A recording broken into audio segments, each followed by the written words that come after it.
Today afternoon or yesterday afternoon, a story came in through threatening the takeover of the Qataris, that the LGBT community and those of the human rights are really behind the blocking of the Qataris under Sheikh Jassim Al Thani to take over Manchester United. Now the sources that are really so close to these bids coming in through and the takeover have gone ahead and really given us a green light onto the Qataris being so much supported by the government of UK. Good morning, guys. It's a Wednesday, and obviously, how are you watching us from? Where are you watching us from? I go by the names of Rock and David. Smash the like button, comment and share. If at all you're watching us for the very first time, endeavor to subscribe to this channel so as not to miss out on stories that we do upload in here on a daily. Rock and David is my name, and don't forget to subscribe because we want to hit 13,000 subscribers, right? Is it 13? 12? We want to hit 12,000 subscribers. And guys, do the needful, subscribe, and let's keep giving you tea coming in from Manchester United that is really full of tension, hope, joy, sadness. So we are here to bring you every story because objectivity is what we base on. There is a story about Ten Hag and why Rooney has gone ahead to hail him and how he's gone ahead to really elevate United to the next level. And last, we're going to be talking Wayne Rooney, and there is Gary Neville going hard onto Antonio Conte, giving us reasons as to why he never wanted Antonio Conte close to the job of Manchester United. Now,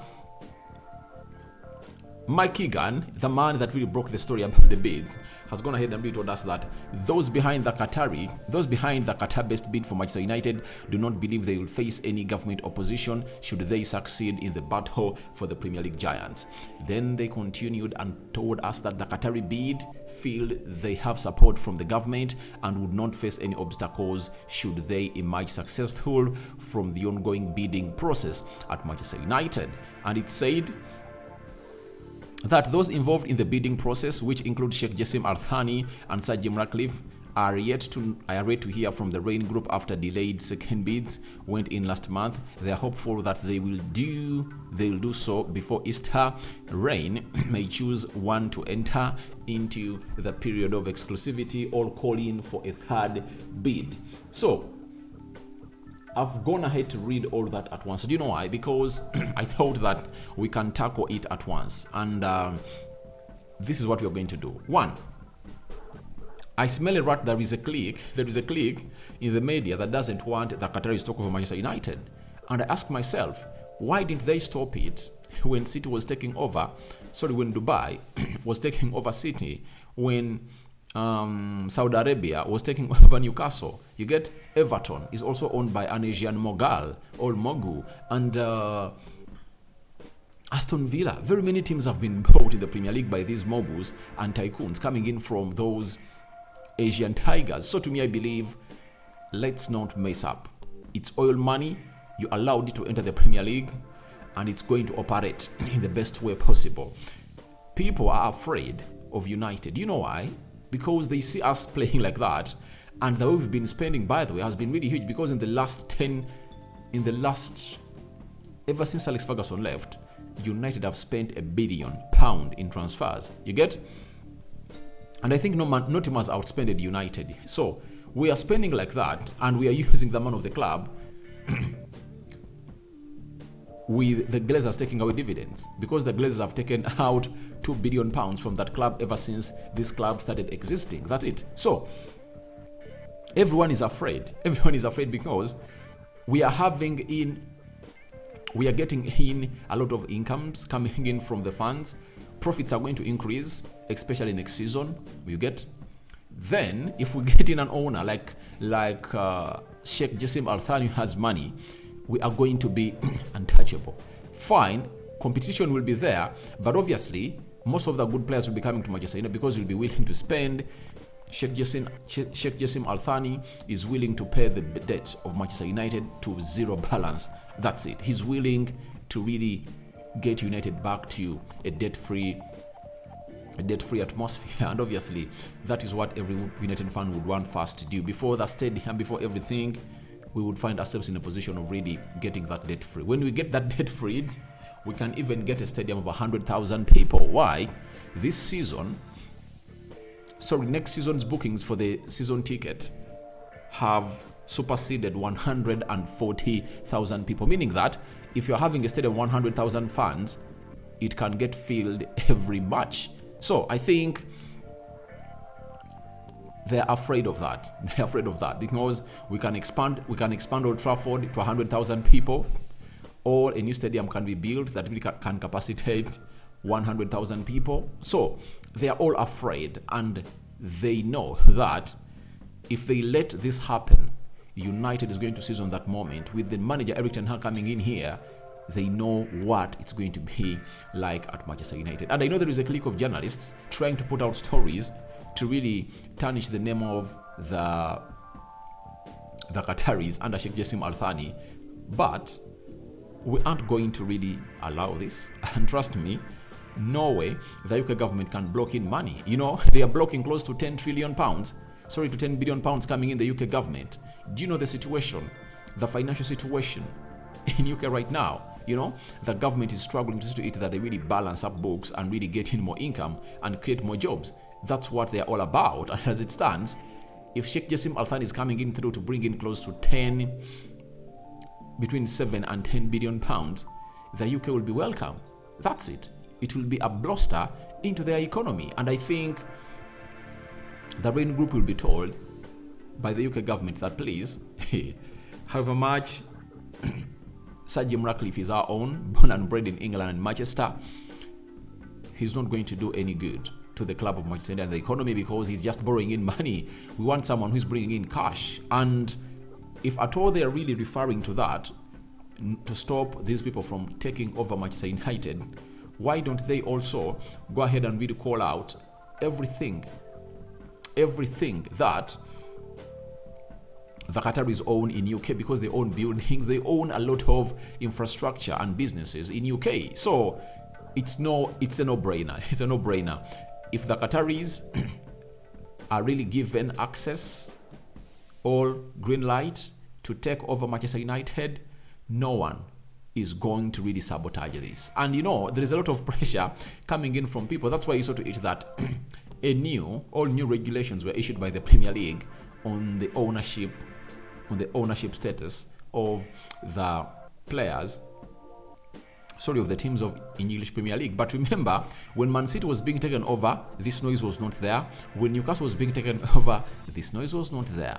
You get? So I think they're just afraid of what is going to come from Manchester United because they just can't think of what we are going to be like if at all Erik Ten Hag is being given 200 million pounds at his exposure to spend every summer or every season. Like he spends 150 in the summer and he spends some 50 million pounds in the January transfer window. I think they are not ready for that, and that's why they are afraid. To me, they are just scared. But trust me, the Qataris are the right people to take over this club. And again, Mike Dean, he's Mike Keegan, not so. Mike Keegan has told us that senior government figures have privately said they would actually welcome Qatari-based investment at Manchester United despite opposition from LGBT and human rights groups, especially if it included community funding, which has previously been outlined. So it shows you that nothing is going to stop this takeover of United. It's nothing that is going to stop United from being taken over by the Qataris, because if it's all about money and the Glazers are willing to sell, Sir Jim Ratcliffe is nowhere near the proposals that the Qataris are already putting on the table. So, to me, I believe the Qataris are really safe and they're having the backing of the UK government, and no one is going to stop them from really taking this beloved club. If at all the Glazers really make up their mind to come out and really sell, because the way we are seeing negotiations being made in the transfers, it looks like the Glazers might be wanting to stay. So Wayne Rooney has said Manchester United look like a team that fights for each other, a team that has personality and guts, which I think wasn't the case for a number of years. Credit for that goes to Erik Ten Hag. Then he continued and said, Manchester United have become the club I know again. They are very different from the team that I wrote had no character or heart. I'm very impressed by the transformation operated by Erik Ten Hag since. Now, you know, it's always good to be appreciated. And for Erik Ten Hag, he's always telling us that It's a process, and he has not even reached like 30% of where he wants his team to be, because he doesn't believe in us not playing what we call total football. He's a Dutch, he likes total football, and he believes that if at all he can get in like 5 players into play in the summer, then he can really try to get that tiki-taka style of football at the club of Manchester United. And when you see Wayne Rooney coming in the round, obviously giving him kudos, you just get to know that we are having the right manager. And Wayne Rooney was one of those ex-players and a legend of United who came out and criticized how the players of United used to play the previous seasons, that they don't deserve to be wearing the shirt. And they are right, because if you cannot fight for the shirt, then you are not able, or you are not allowed to be a United player. Every time you wear that shirt, whether you are Scott McTominay, whether you are who, you are supposed to die for the club. You remember players like John O'Shea, Mikel Sylvester, Quinton Fortune, you get Antonio Valencia.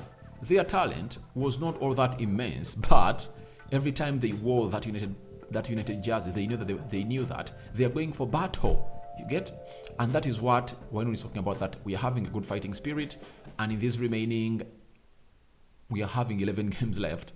If we play very well, we can find ourselves into the Champions League positions, of which I believe it's a given already. It's a given, and Ten Hag has been really commended for that, and I'm really happy with Eric Ten Hag, and I think he's taking us to where we want to be. And I've seen people saying, even if he's back next season, we cannot demand him a trophy. You know, at United, even Ten Hag said it today when they are sacking.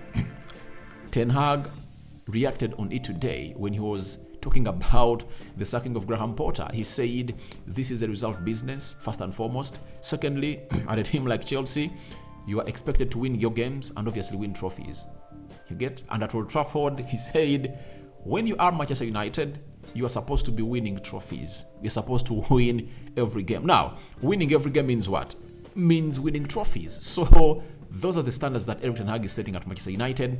Though he was not backed up in January, obviously he has gone ahead to improvise, but I think in the summer, he's really going to be having a very good spell at Manchester United. That is what Wayne said about him, and let's call it a day with this story coming in from Gary Neville. Gary Neville was one of those who was really pro Pochettino to take over the managerial job of Manchester United. He never wanted Erik ten Hag because they said he lacked experience, yet he has gone ahead to achieve very many things more than Pochettino. And today he has gone ahead and said Conte was always going to do very well at Spurs, achieve what they wanted, and then stink the place out of the end. That's why I didn't want him at Manchester United, because he has a track record of doing that. So Gary Neville is reiterating his words. That's why he never wanted Antonio Conte at Manchester United. And to me, I had people arguing when we brought in Ralph Rangnick that Conte was there, why didn't you bring him in? And I saw these people arguing, and I asked myself, what are they all about? You know, to me, Conte was nowhere near my choice. Pochettino was nowhere near my choice, and Erik ten Hag was my choice. And to me, for the very first time, let me go ahead and really credit the board on what they did.